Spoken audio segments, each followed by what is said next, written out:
Assalamualaikum warahmatullahi wabarakatuh. Perkenalkan, nama saya Nafisah, NIM G1D022041 dari Prodi Matematika A.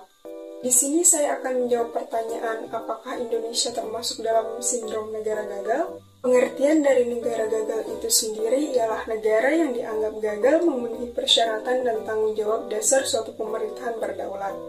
Tidak ada kesepakatan umum tentang definisi negara gagal, namun apa sajakah persyaratan dan tanggung jawab dari suatu pemerintah berdaulat tersebut?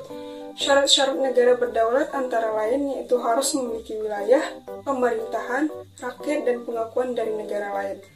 Lalu, tanggung jawab dasar suatu negara menurut saya adalah melindungi rakyat meliputi hak perlindungan, kesehatan, kesejahteraan, pendidikan, keamanan, dan hidup.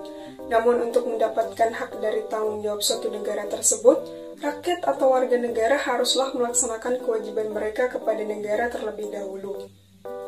Sindrom negara gagal atau kegagalan negara terlihat pada beberapa indikator sosial, ekonomi, politik, maupun militer.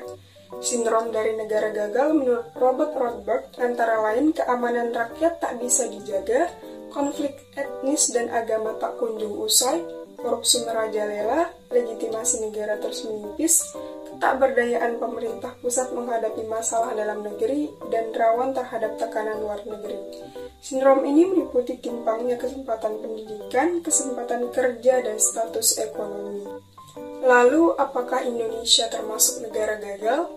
Menurut saya, Indonesia bukanlah termasuk negara gagal. Bukan karena Indonesia tidak pernah masuk ke dalam daftar indeks negara gagal di seluruh dunia, melainkan terpenuhinya persyaratan dan tanggung jawab dasar suatu negara, yang dimana itu adalah anggapan gagal atau tidaknya suatu negara.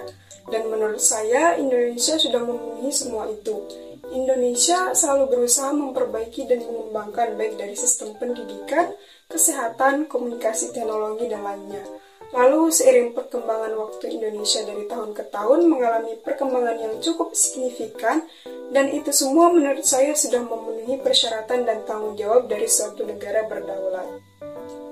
Demikian yang dapat saya sampaikan. Wassalamualaikum warahmatullahi wabarakatuh.